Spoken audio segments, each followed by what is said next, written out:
दोस्तों राधे राधे, जय श्री कृष्णा। स्वागत करती हूँ आपके अपने चैनल पर। मैं हूँ सपना कंवर। कार्तिक का महीना चल रहा है और ये महीना सर्वश्रेष्ठ माना जाता है, क्योंकि इसी कार्तिक के महीने में स्नान दान और जो भी व्रत होते हैं वो सारे आते हैं इसी महीने में। जैसे करवा चौथ आता है, दिवाली आती है, छोटी दिवाली जिसको धनतेरस बोलते हैं, गोपाष्टमी आती है, आंवला नवमी आती है।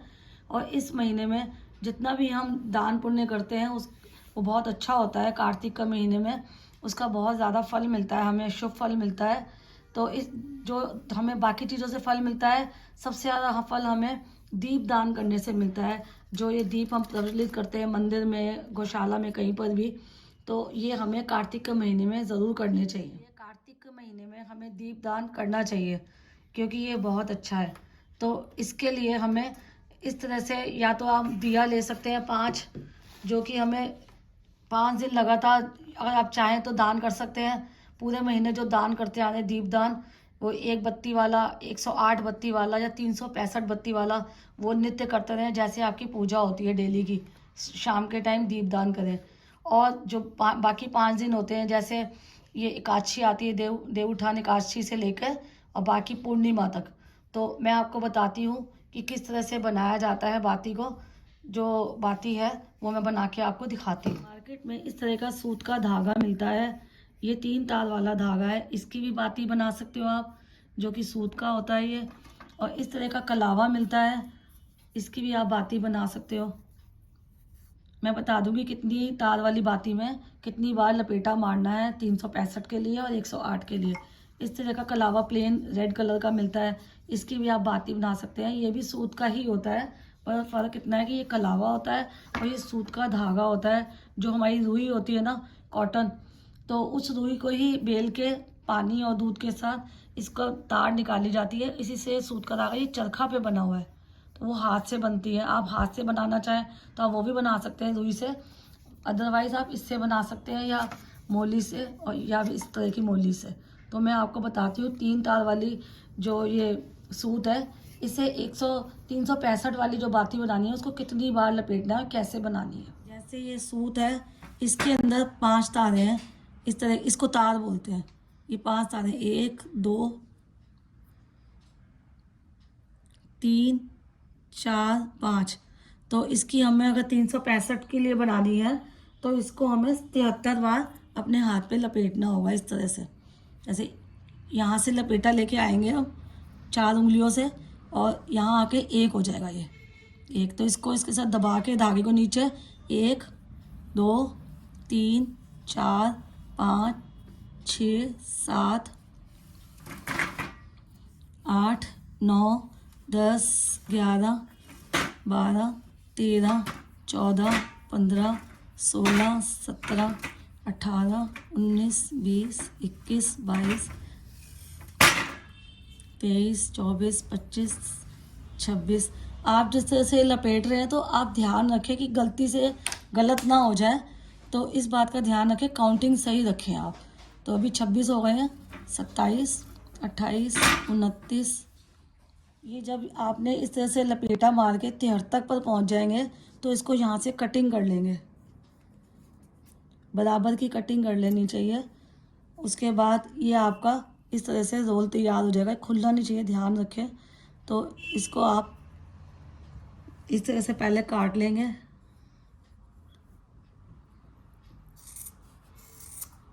ये एक बन गया पूरा। अब इसको सेंटर से फिर से काट लेंगे, इसी छोर से, जैसे आपने लपेटा था उसी छोर से आप इस तरह से काट लेंगे। तो ये 5 तार वाली बाती की 73 बार लपेटना है, तो ये आपकी 365 बाती बन गई। अगर आप इसकी लंबाई ज़्यादा रखना चाहें तो ज़्यादा भी रख सकते हैं, और मैंने ये आपको बना के दिखाया है। तो ये आपकी 365 की बाती बन के तैयार हो गई है 5 तार वाली सूत से। अब मैं आपको 4 तार वाली सूत का बना के दिखाती हूँ। इसी प्रकार हम 4 तार वाली की बना रहे हैं, ये मोली से बना रही हूँ मैं। तो इसको 91 टाइम्स आपने इस तरह से गोल लपेटना है अपनी उंगलियों पर।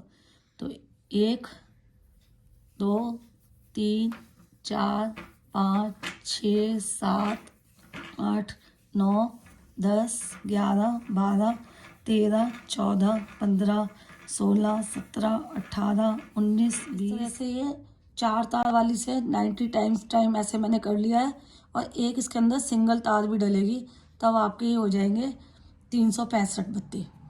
तो इसको भी हम सेम जैसे ये कटिंग की है, इसको भी हम यहाँ से ऐसे कटिंग करेंगे, और उसके बाद लंबाई में करके फिर नीचे से भी कटिंग करेंगे। तो ये 365 की 2 ये तैयार हो गई आपकी,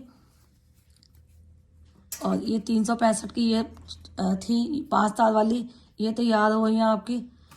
अब मैं आपको 3 तार की दिखाती हूँ कि 3 तार वाली का कितने का बनेगा। अब इसी तरह से मैंने 3 तार वाली तैयार की है और दोनों साइड से कटिंग कर दी है इसकी। तो इसको आपने 121 बार लपेटना है। उसके अलावा फिर 2 तारें एक्स्ट्रा डालनी है इसके अंदर, दोनों के अंदर 2 तारें एक्स्ट्रा डलेंगी। तो ये आपकी 365 की ये भी तैयार हो गई। और अगर आपने 108 की बनानी है तो उसी तरह से आप मल्टीप्लाई करते जाएं, और उसी तरह से आप मल्टीप्लाई करके जो आपका आएगा जोड़ मल्टीप्लाई करने के बाद उस हिसाब से आप 108 365 की बना सकते हैं। अब इनको कैसे दिया बनाकर जगाना है वो मैं आपको बताती हूँ। दिया आप इस तरह का मिट्टी का भी ले सकते हैं और नारियल का भी ले सकते हैं। ये गोला सूखा वाला जो होता है, तो इस सूखे गोले का ही महत्व ज़्यादा होता है, इसी को जलाना चाहिए वैसे तो। पर अगर आप गोले का नहीं जलाना चाहते या आपके यहाँ परंपरा नहीं है इसकी चलाने की, तो आप इस तरह का मिट्टी का दिया लेके 5 दिए लें। अगर गोले का करना है तो आप गोले को कटिंग करेंगे, तो ये गोला जैसे ये गोल है तो उसकी कटिंग ऐसे नहीं करनी है, इसकी कटिंग ऐसे होगी। तो मैं आपको कटा हुआ काट कर गोला दिखाती हूँ। इस तरह से नारियल को लंबाई में काट लेना चाहिए। और नारियल भी मैंने अपने बेटे से ही कटवाया है, क्योंकि लेडीज़ नारियल के चाकू नहीं लगा सकती। तो आप ये किसी घर में पुरुष से ये कटवा लें नारियल। और नारियल का दिया बना के हमें उसको एक कटोरी में रखना है इस तरह से, क्योंकि ये राउंड होता है नीचे से, तो ये अनबैलेंस्ड होता है, तो ये गिर जाएगा घी डालेंगे तो। इसलिए एक प्लेट में हमने कटोरियाँ रखी हैं, और जिस तरह से 5 दीप रखे हमने, इसी तरह से 5 नारियल रखेंगे कटोरी के अंदर। और उसके बाद हमने इसमें घी भरना है और बत्ती लगानी है 365 वाली, जैसे कि मैंने आपको बताया था कि बत्ती कैसे बनानी है। बत्ती बनाने के बाद आपने इस नारियल में घी डालना है और इसको डिप करना है इसके अंदर, नारियल के अंदर। तो डिप इतना करें कि सारा सबके ऊपर, हर तार के ऊपर घी आ जाए।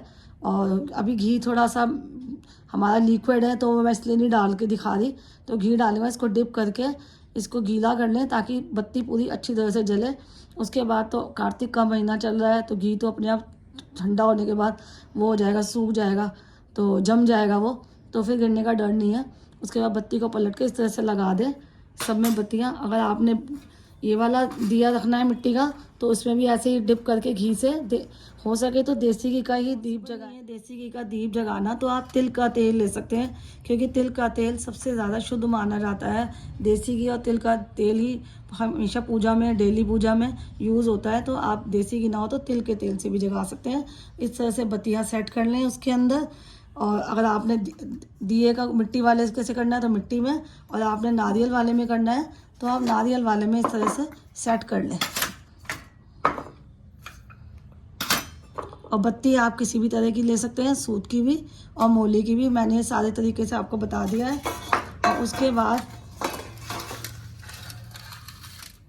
खील लेने हैं हमें, जो ये दिवाली पे खील यूज़ होते हैं ये हमें लेने हैं। खील ना हो तो आप वाइट तिल भी ले सकते हैं या फिर चावल भी ले सकते हैं। और इनको आसन देना है दीपों को, तो आसन देकर ही हमें इनको रखना है। जहाँ हम जगाएंगे जाकर तो उसके नीचे आसन ही देंगे, तिल का या इसका खील का। जैसे हमने ये दिया जगाना है तो एक जगह ज़मीन पर आपने रखे हैं खील या तिल, और उसके ऊपर हमने अपना घी से भरा हुआ दिया रखा है और साथ में बत्ती डली हुई है। और कोई भी दीप जो जगाना है वो खाली ना हो, तेल पूरा घी से भरने के बाद इसमें इस तरह से खील भी डाल देंगे थोड़े थोड़े। खाली दीप प्रज्वलित नहीं किया जाता। ये करने के बाद थोड़ा सा हमें पानी का अर्घ देना है, फिर आप एक लोटे में जल ले लें और इन दीपों का पूजन करें। पूजन इसी तरह से करना है कि आपने इसके अंदर खील डालने हैं थोड़े थोड़े करके। खील डालने के बाद आपने इनको जल का अर्घ देना है। जल से ये मिन्स जाते हैं सारे दिए, और उसके बाद हमने इनको प्रज्वलित के जल से इस तरह से सेट कर लें। उसके बाद पूर्णमासी वाले दिन मैं आपको ये बताती हूँ दिए कहाँ कहाँ कैसे जलाने। तो एक दिया सबसे पहला जो दिया जलेगा वो आपकी तुलसी माता जी के आगे जलेगा। तो हो सके तो तुलसी माता का एक दिया तो सिर्फ आप देसी का लगा ही ले, इनको तुलसी माता के अपने घर में ही जगा दें। और दूसरा दिया जगाएंगे हम गौ माता के लिए। तो अगर आपके घर के आसपास कोई गौ माता है या जहाँ आसपास कोई गाय होती है उनके खूंटे के पास एक ही जगाएं। और उसके बाद तीसरा दिया आपने शिव जी भगवान जी को आगे जगाना है, जैसे शिवलिंग में भी जगा सकते हैं। और अगर आपके घर में शिव भगवान जी का पूरा परिवार विराजित है आपने किया हुआ तो उनके आगे भी जगा सकते हैं। घर में नहीं है तो आप ये भी मंदिर में जगा के आ सकते हैं। और उसके बाद चौथा दिया हमें पीपल के पेड़ के आगे जगाना है, क्योंकि हर रोज़ तो हम पीपल देव के आगे दिया नहीं जगा सकते। तो इसमें 365 बत्तियाँ होती हैं, तो 362 का मतलब हो गया हर दिन की एक बत्ती हो गई, एक दिया हो गया। तो आप इसको पीपल देव के ऊपर जगाएं आगे, क्योंकि पीपल देव पर भी विष्णु भगवान जी का वास होता है और कार्तिक का महीना चल रहा है तो ये पीपल देव का दिया है। और जो एक लास्ट दिया है पांचवा वो आप जगाएंगे गंगा मैया के नाम का। तो अब गंगा मैया के पास हम नहीं जा सकते, जैसे कई बार नहीं पॉसिबल होता कि हम जा पाएँ तट पर, तो आप इसको अपने घर में भी पूजा कर सकते हैं। पूरी पूजा करने के बाद आप एक खुले बर्तन में थोड़ा जल ले लें, उसकी जल की पूजा कर दें और इसमें गंगा जल मिक्स कर लें। गंगा जल मिक्स करने के बाद आपने पास में दिया रखना है और इनको तिल का या चावल का या इस तरह से खील का आसन देके तो ये आपने गंगा मैया के नाम का जगाना है। और सभी देवों के आगे हाथ जोड़नी है और सबको प्रणाम करना है। और ये काम घर के सभी लोग कर सकते हैं, बच्चे भी, जेंट्स भी, लेडीज़ भी, हर कोई कर सकता है ये काम। तो इस तरह से हमें ये 5 दीप जगा सकते हैं हम, 5 की जगह 7 भी जगा सकते हैं, 9, 11 इस संख्या में जगाने होते हैं। और बाकी देवी देवताओं के आगे आप जैसे और भी पीपल के आसपास पेड़ होते हैं, कोई आंवले का पेड़ है, वृक्ष है, तो उसके आगे भी जगा सकते हैं। इस तरह से पूर्णिमा के दिन ये आपने दीप प्रज्वलित करने हैं। तो ये दीपों के बारे में पूजा थी, क्योंकि दीप दान का कार्तिक मास में बहुत महत्व होता है। जैसे तुलसी माता की पूजा का महत्व होता है उसी तरह से दीपदान का सबसे ज़्यादा महत्व माना गया है। तो आप ये ज़रूर करें और बताएं मुझे कि ये वीडियो आपको कैसी लगी। राधे राधे, जय श्री कृष्ण।